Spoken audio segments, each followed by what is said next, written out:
The Sundering left the world in a broken state, and with that, the Well of Eternity was gone. It seemed that all was lost for the Night Elves and the other races on Azeroth. Or was it?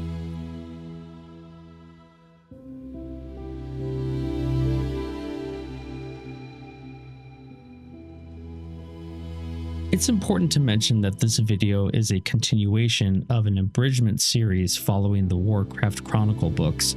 Currently, we're in Volume 1, and if this is your first time here, I suggest starting from the very beginning. I'll leave a link for you in the description below. But if you're all caught up and ready to go, then let's continue our journey. Seeking refuge, the surviving Night Elves fled northwest to Mount Hyjal, one of the few places on Azeroth untouched by the destruction. While traveling, this is when Malfurion and other Night Elves came to the conclusion that arcane magic wasn't safe. And in order to avoid another event like the War of the Ancients and the Sundering, they agreed to prohibit its use. But upon reaching the summit of Mount Hyjal, they found something shocking. To their horror, the Night Elves saw before them a second, smaller Well of Eternity. And not only that, a figure stood by its shore, Illidan Stormrage. So, what happened? How could this be possible? Well, before the Sundering, Illidan filled a number of vials of enchanted liquid from the original Well of Eternity, which then he poured several of them into the lake at the summit of Mount Hyjal, thus creating a new fount of arcane power. This didn't go over very well. In fact, violence erupted when a group of Night Elves confronted Illidan and Malfurion was forced to step in. Illidan insisted that a new well was necessary because with it, the Night Elves would have the arcane power, the same kind of magic that they had just banned, to fight off the Burning Legion when it returned. Now, some of the surviving Highborn agreed with him. I mean, it makes sense, knowing their obsession with that kind of magic. But the majority of the Night Elves didn't see it that way. Illidan was chastised for what he had done. Even though the fact that this new Well of Eternity could be used as a portal for the Legion, just like the last one, Illidan remained unapologetic. This is when the Night Elves had enough of him. In that moment, they decided to deal with Illidan once and for all. Imprisonment was the answer. And to rub salt in the wound, his brother Malfurion would be the one to enact this punishment. With Cenarius' help, they chained Illidan deep within a borrow prison. Malfurion would then charge the priestess Maieve's Shadowsong to stand guard. She would later take on the mantle of Warden, founding an order of elite and secretive Night Elf jailers. The news of this new Well of Eternity reached the ears of the Dragon Aspects. 3 of them converged on Hyjal.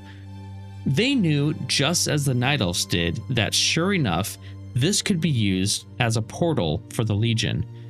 In order to protect this new fount, Alexstrasza planted an enchanted seed that grew into a tree, shrouding the lake. Its roots dug deep into the earth, healing the world with its life-giving energies. Not only that, it became a seal over the new well, thus preventing the Legion or anyone else from abusing its power. The tree was named Nordrassil, meaning Crown of the Heavens. Alexstrasza infused the tree with renewed strength and vitality. This would also be extended to the Night Elves, who vowed to protect the Well of Eternity at any cost. Ysera then blessed the tree, thus binding it and all Night Elf Druids to the Emerald Dream. Before this, Malfurion and his followers had wandered within Ysera's realm, but doing so required a certain level of meditation that was difficult to maintain. Now with her new blessing, they could easily visit the dream whenever they wanted. Lastly, Nozdormu wove his energies through the tree's roots, assuring that as long as it stood, the Night Elves would possess immortality. With that, the aspects returned to their hidden lairs. Their enchantments kept the new Well of Eternity safe from acting as a beacon to demons, nor could the Legion easily use it as a gateway into Azeroth. Instead, it would become a symbol of the Night Elves' connection to the natural world, a sacred monument that empowered the race with immunity to sickness, disease, and aging. As time passed, the Night Elves expanded into the forests of Ashenvale, located south of Mount Hyjal. Tyrande Whisperwind, High Priestess of the Sister of Elune, led them in rebuilding their society. This is important to know because after the Sundering, there was a power vacuum within the Night Elf race. The Queen was gone, so who was going to lead them? This put the Sisterhood in a very good position to act as leaders for both the Night Elf government and military. Tyrande also forged a new fighting force called the Sentinels. Composed of highly trained warrior women, this order dedicated itself to protecting the emergent Night Elf society. They would patrol the land, befriend the local native creatures, and stand guard against any threat. While this was happening, Malfurion built a culture of druidism among his people. Many of the Night Elves who embraced the now forbidden arcane magic in the past embraced Malfurion's teachings instead. These early druids were allowed to freely explore the depths of the Emerald Dream whenever they pleased. They also experimented with shapeshifting, taking on forms of mighty bears, night sabers, crows, you name it. The druids would regularly enter long periods of hibernation as they journeyed through the dream. This frustrated Tyrande and the Sentinels because when they asked for the druids' help to safeguard the land, very few of Malfurion's followers were ever awake to do so. While these changes within the Night Elf society were taking shape, an old enemy was gathering strength in Kalimdor. After the War of the Ancients, the remaining Satyrs stayed behind in the dark corners of the world, waiting for the right time to strike back at the Night Elves. One of the Satyrs, Zalin the Feared, gave them this chance. He rallied his people and prepared them for war. And because of this, the remnants of the Burning Legion that were trapped on Azeroth after the Sundering took notice. Doomguard and other evil beings were drawn to the Satyr's call. Together, this newly formed army launched a brutal attack on the Night Elf stronghold of Nightrun. War, it seemed, was inescapable. At the beginning, the Night Elves suffered terrible losses from the Satyr's assaults, but that soon changed when Tyrande's adopted daughter, Shandris Feathermoon, who was captain of the Sentinels, proposed a new strategy: bring the druids out of their sleep and into the fight. Once Malfurion saw the corruption that Zalin had spread to the forest, he agreed to Shandris's request. Pulling together the most powerful druids in Kalimdor, they and the Sentinels attacked the very center of the Satyr's territory. And with Shandris's clever guerrilla tactics, they were able to overcome a good majority of their enemy, including Zalin himself. This wasn't the end, though. Advancements in the war had been made in the Night Elves' favor, but a new threat was on the horizon. A group of wayward druids seeking to harness the fury of Goldrin, one of the wild gods, had adopted savage wolf forms. Led by R'hllor Fangfire, these druids would be known as Worgen. Now, these Worgen were driven and enslaved to their rage, so much that during battle, they ripped through both enemy and allies. And you guessed it, any Night Elf that was bitten by one turned into a Worgen as well. Because of the wolf-formed druids, Malfurion reflected on the state of druidism and decided that some sort of regulation was needed. Regulation so that individuals wouldn't go too deep in their application of druidic power. This is when Malfurion and his followers formed the Cenarian Circle, an order that would watch over the practice of the druids living on Azeroth. And their first task was to deal with the Worgen situation. Malfurion banished R'hllor and his Worgen to the Emerald Dream, hoping that they would enter a peaceful sleep under the enchanted tree known as Duralnir. After that was dealt with, the Night Elves cut deep into the Satyr's domain, cleansing the forest of any corruption. The remaining Satyrs retreated into the shadows, never again to rise as a threat to the Night Elf civilization. Centuries after the Sundering, the surviving Highborn tried to assimilate into the new Night Elf society. Unfortunately, many of them struggled to do so, all because of their temptation to dive back into arcane magic, which we know was banned. These offenses weren't a secret thing. No, the Highborn were caught, warned, over and over and over to stop messing around with these powers. Eventually, repeated offenders would be punished with death. But even that didn't stop the Highborn.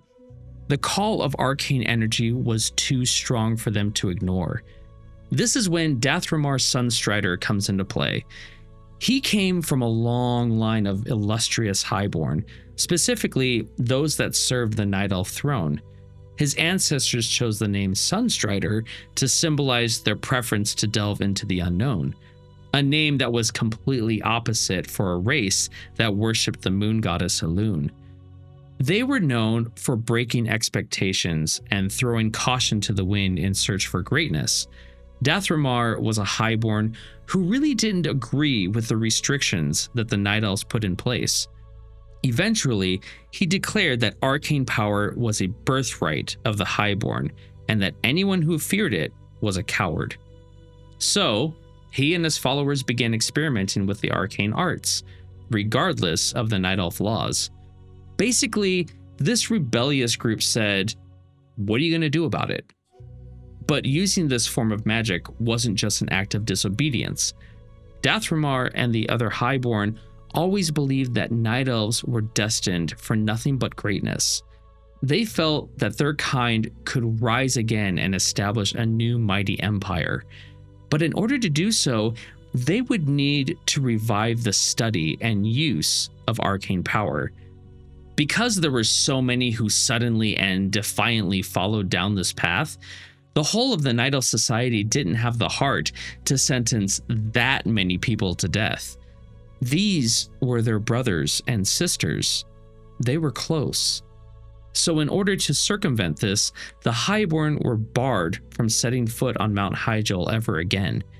Dath'Remar and his followers were exiled. And because of that, their connection to the Well of Eternity's energy was severed. Now, most of the Highborn were happy to leave. Finally, they were free to do whatever they wanted without the constraints of the Night Elf society. From here, this group of power seekers built a fleet of ships and set sail, leaving Kalimdor for whatever lands might lie beyond the ever-turning maelstrom. This would not be a quick journey. They would make landfall not days, weeks, or months later, but rather years. The region that they had arrived at would one day be known as the Eastern Kingdoms. But their travels don't end there. While it took them years at sea to find land, it would take them months on foot to find a spot that they would call home. And the location they chose was marked by a strange silver hand. A land called Tirisfal by tribes of primitive humans that inhabited the area. At first, the Highborn and the humans didn't have a lot of interaction between each other.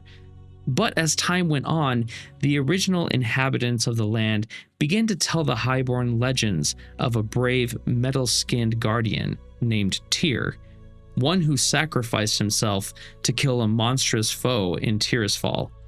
What the Highborn could detect in the area that the humans couldn't were the nearby potent ley energies. Now, this wasn't the Well of Eternity, but it was something they could go off of. Something that intrigued them enough to think that in time, they could unlock its secrets and restore themselves to their former glory. But this needed to be done quickly. Why? Because after being exiled from the Well of Eternity, they started to feel the effects of aging and disease. Their skin lost its violet hue as they began to shrink in stature. Clearly to them, this would only worsen over time. Continuing to be led by Dath'Remar, the Highborn made a new life in Tirisfal Glades.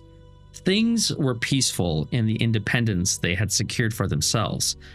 But as they tapped into the newly discovered ley lines, a dark energy would be found. These shadowy powers drove some of the Highborn to madness. So much that they began to argue that the humans had built their settlements on top of the most potent ley lines in the area. Therefore, the Highborn felt that they should force the humans to relocate, and if that wasn't an option, they could always conquer the primitive beings outright. Now, Dath'Remar didn't agree. He had no desire to wage war on a civilization that posed no threat to his people. For a while now, he knew something was up with the dark energies in the land, that maybe it was the cause for many of the Highborn to drive themselves to madness. The best thing that Dath'Remar could do was lead his people away from Tirisfal to avoid any violence. And that's exactly what he did. They decided to go north. There, Dath'Remar's scouts found a region with lush forests and powerful ley lines. Intent on reaching this land, the Highborn began their travels again into the unknown. Back on Kalimdor, Tyrande and Malfurion continued their work building up the Night Elf society. The Cenarian Circle kept busy with upholding the balance of nature and healing lands polluted with demonic corruption. They did this in unison with Ysera and her green dragon flight deep within the Emerald Dream. Tyrande, Shandris, and the Sentinels resumed their security over the Night Elf civilization. They did this by patrolling the forests, checking for demonic resurgence, and providing basic security. Their work led to a long period of peace and tranquility within Hyjal's surroundings. After a while, the Dryads and Enchanted Keepers of the Grove emerged from the secluded Moonglade. These were Cenarius' own sons and daughters, and the Night Elves revered them. Their presence in Ashen Vale was seen as an omen of better times to come. This led to other creatures appearing in the open. Tree ants, fairy dragons, and chimeras all began to roam the forest. Over time, the Night Elves would build strong relations with these creatures, calling on them in times of need. Malfurion had drifted back into the Emerald Dream, which meant that Tyrande was left with the task of governing the daily activities of the Night Elves. A tasking job, but thankfully, she enjoyed it. Even though things were good, something tugged at Tyrande's hopes and optimism. Yes, they had banished the Burning Legion, but Sargeras was still alive. Deep in her heart, she believed that he was already plotting another attack. And if that day ever showed up, the Night Elves needed to be ready. Back on the Eastern Kingdom, Dath'Remar Sunstrider and the Highborn continued their search for a new home. During their journey, a massive blizzard stopped the elves in their tracks for a month. This is when they realized how vulnerable they had become without the Well of Eternity. For the first time in memory, they began to die of starvation, only to be saved by some humans that lived in the mountains. Once the storm lifted, their expedition continued. Following the strong ley lines, the Highborn forged ahead, determined to find a new home. As they drew closer to the land that would be their settlement, the ground began to crackle with magic beneath their feet. All was well, until they learned of their new neighbors, the barbaric Amani trolls. The presence of the Highborn infuriated the trolls, mainly due to the hatred they had for the elves from the days of Queen Ysera. Raiding parties from the Amani happened immediately. And because of the terrain and the length of time that the trolls had inhabited the land, the elves learned to fear these ambushes in the dense forests. Magic still ended up being a good defense for the Highborn, and the trolls learned to tread cautiously. Despite the numerous attacks, the elves finally reached the nexus of the ley lines they had been seeking. This is when Dath'Remar proclaimed that this was where they would begin their civilization anew. Not only did he declare that their journey had finally come to an end, but Dath'Remar also revealed a secret that he had kept from the Highborn this whole time. He presented a vial. Not just any vial, but one that contained enchanted water from the original Well of Eternity. Before the Highborn were exiled from Mount Hyjal, Dath'Remar secretly took one of Illidan Stormrage's remaining vials from the custody of the Night Elves. In other words, he stole it. Dath'Remar then poured the vial into a small lake located at the center of the Nexus. A brilliant fount of energy tore through the skies of Azeroth. This new pool of magic would be named the Sunwell, a name chosen in honor of Dath'Remar and his bold quest to reignite their culture. This is when the Highborn abandoned their tradition of worshipping the moon and focused on taking strength from the sun. In time, they would also be known by a new name, High Elves. Many of them would proclaim that Dath'Remar had brought them salvation, not only because he found them a new land to settle, but also there may have been some influence due to the increasing amount of arcane power that was available. The High Elves called this new land Quel'Thalas, or High Home, declaring that it would dwarf the Night Elf civilization and stand as a monument for the ages. But the trolls didn't agree with this. What upset them was that the High Elves had built their new kingdom on top of ancient Amani ruins, grounds that the trolls still considered sacred. Even though the Amani outnumbered the elves by more than 10 to 1, they still had a hard time attempting to eradicate their new neighbors. The High Elves barely held them off, and only doing so by using their newfound power. Dath'Remar led nearly every battle against the trolls. In time, they would carve out the borders of their kingdom, paid for in the blood of their fallen brothers and sisters. While arcane magic was now back on the menu, not every High Elf felt comfortable with its rampant use. Many thought that this would essentially draw the Burning Legion back to Azeroth for a second round of chaos. In order to combat this, Dath'Remar sent out his most powerful arcanists to search for a solution. They would manifest this remedy by building monolithic rune stones around the kingdom. This newly built barrier was called Bandinorial, or the Gatekeeper. Its function would be to prevent others from detecting the usage of arcane magic from within the borders of Quel'Thalas. It would also frighten away the superstitious Amani trolls, who eventually retreated back to the temple city of Zul'Aman. Their plan now was to ambush elven convoys that left the protective border of the runestones.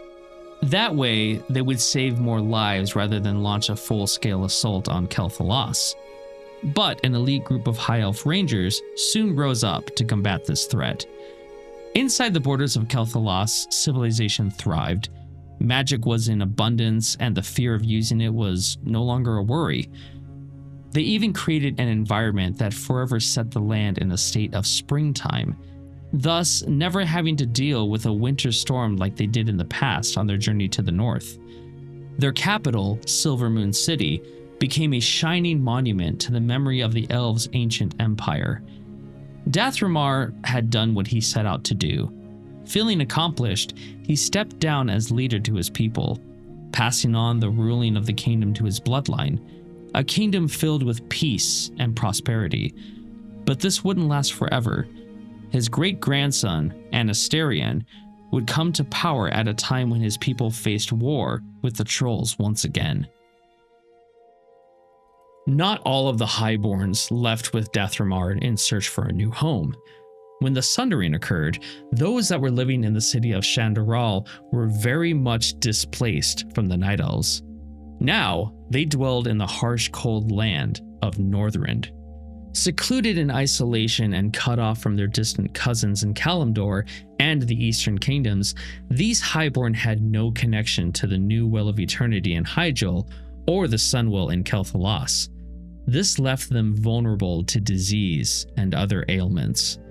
Plus, they didn't have a stolen vial from Illidan's collection that contained water from the original Well of Eternity.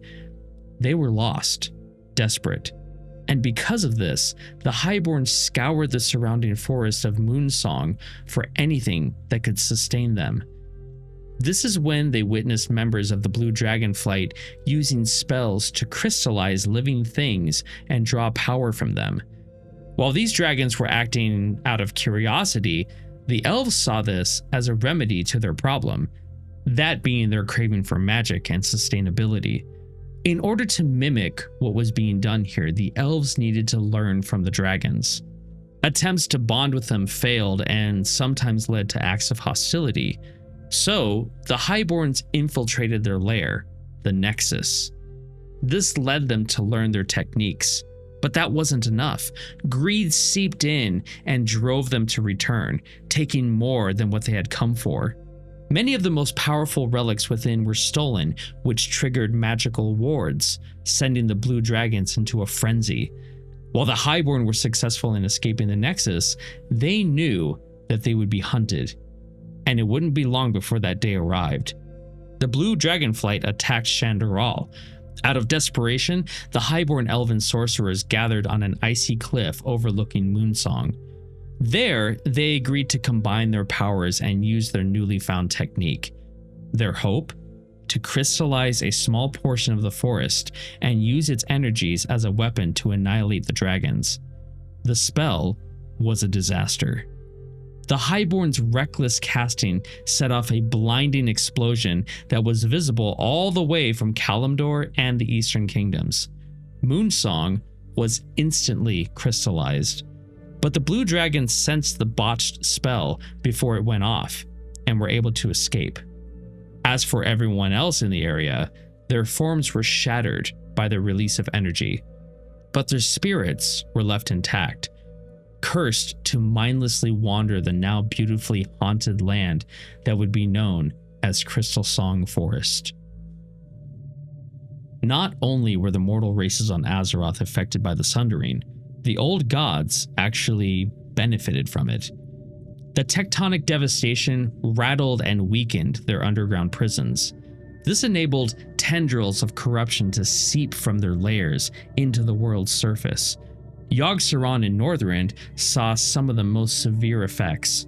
Due to his festering, a new element called Serenite spread through the land, sapping the life of native flora and fauna. This is when a small group of druids from the Cenarian Circle decided to eradicate it. This new element wasn't just in Northrend. It had spread to other areas of the world like Ashenvale, Feralis, Duskwood, and the Hinterlands. The druids figured that if the life-giving energies of the World Tree could heal the lands around Mount Hyjal, why couldn't another tree do the same in Northrend? Fandral Staghelm, the group's leader, became obsessed with this idea. He was advised to look for guidance from the dragon aspects. Made sense. It was because of them that Nordrassil was flourishing. But without them, planting another great tree could prove disastrous. Staghelm felt rushed. He believed that there was no time to waste and decided that consulting with the aspects would only drag on the idea in an endless debate. So he moved to act by cutting 6 enchanted branches from Nordrassil. With these, he and his small group of druids traveled to locations where Serenite had sprung to life. There, they planted the branches in these regions in hopes to combat the corruption. These areas included Ashenvale, Crystalsong Forest, Feralis, and 2 remote regions in the Eastern Kingdoms that would later be known as Duskwood and the Hinterlands. It worked. The branches quickly became new trees and acted like conduits, channeling the powers of the Emerald Dream into the world. This strengthened the wildlife and scoured the Serenite deposits. Having seen their success, the druids planted the last and greatest branch in the mountains of Northrend, directly over the largest growth of Serenite. This new world tree, named Andrassil, or Crown of the Snow, grew quickly. The effects were almost immediate. Serenite ceased to spread its corruption, and wildlife flourished anew. This upset Malfurion and the rest of the Cenarian Circle. It was something that wasn't approved, but it was something that worked rather well, and they did agree on that. For several decades, Andrassil towered over Northrend. All seemed well, but as we know, this story wouldn't be exciting if everything just ended happy. In time, bloody battles erupted between the Tonka and the forest nymphs of Northrend. Surprisingly, their war got really dark with vile acts of barbarism. Word slowly reached the druids, causing them to launch an expedition to investigate the source of the violence. What they found shocked them. Andrassil's roots had dug so deep into the earth that they had touched Yogg-Saron's underground prison. The old god infused the tree with corruption, which slowly drove all living creatures in the area to madness. This is what the Cenarian Circle knew. Without the blessing of the aspects, Andrassil was vulnerable to corruption. There was no way to spare the world tree or ease its suffering, and that the only way to fix this problem was to destroy it. As they cut it down, Andrassil slammed into the icy surface of Northrend, creating a deafening boom that was even heard from within the Emerald Dream. From then on, the Druids would refer to the fallen world tree as Vordrassil, or Broken Crown. While saddening as this was, the Cenarian Circle was pleased that it had stopped the growth of Serenite. But unbeknownst to the Druids, something dark had taken root in the Emerald Dream. Yogg-Saron used the trees planted by Fandral as a doorway into the dream itself. Not only did the old god in Northrend use this, but the others were able to benefit as well. Small seeds of corruption were spread through Ysera's realm, polluting the dream waves.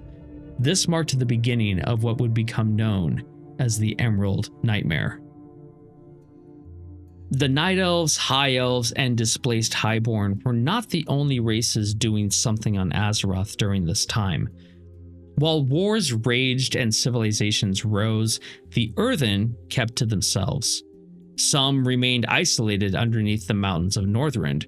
Others who went south with Keeper Arceus and the giantess Ironaya in an earlier age slept within Uldaman. Only a small number of these Earthen remained awake to maintain the upkeep of the facility alongside the Mechagnomes. During this time, Arcadus and Ironaya became distant from their servants. They became obsessed with trying to cure the Curse of Flesh. Sometimes they would spend years in the lower chambers of Uldaman, contemplating on the subject. This led them to disappear from sight and into a long period of hibernation. We're talking centuries without a word from them, leaving the Mechagnomes and the Earthen to manage Uldaman alone.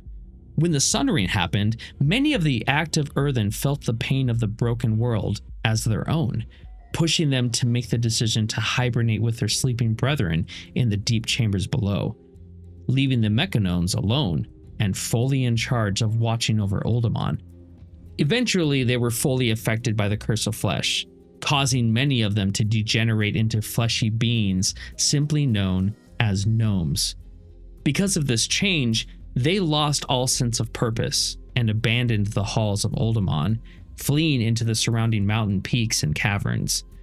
The remaining Mechagnomes not affected by the curse stayed in the facility, driven by their original duty to keep things in order. The first generation of Gnomes lived in the mountains to the west of Uldaman, but due to their lack of strength and defenses, they were left vulnerable to the ice trolls and other threats in the land. What did remain with them after the physical change was their intellect and ingenuity. As generations passed, technological advancement became their focus, and would be their only means of sustaining themselves in the savage new world. Surprisingly, to this end, they deliberately avoided record keeping and oral storytelling, considering them useless for survival. In only a few generations, the Gnomes lost all knowledge of their Titan-forged heritage. But what replaced that was a new society, one based on engineering and sciences that had helped them overcome many hardships. The Gnomes then carved out a series of highly fortified dwellings deep within the cold mountains of what would become known as Dun Morrow. But Gnomes weren't the only race that had endured troubled times. There was another that would forever influence the events of Azeroth through blood and tears. One that would stand as a steadfast, adaptable cornerstone of what would be known as the Alliance.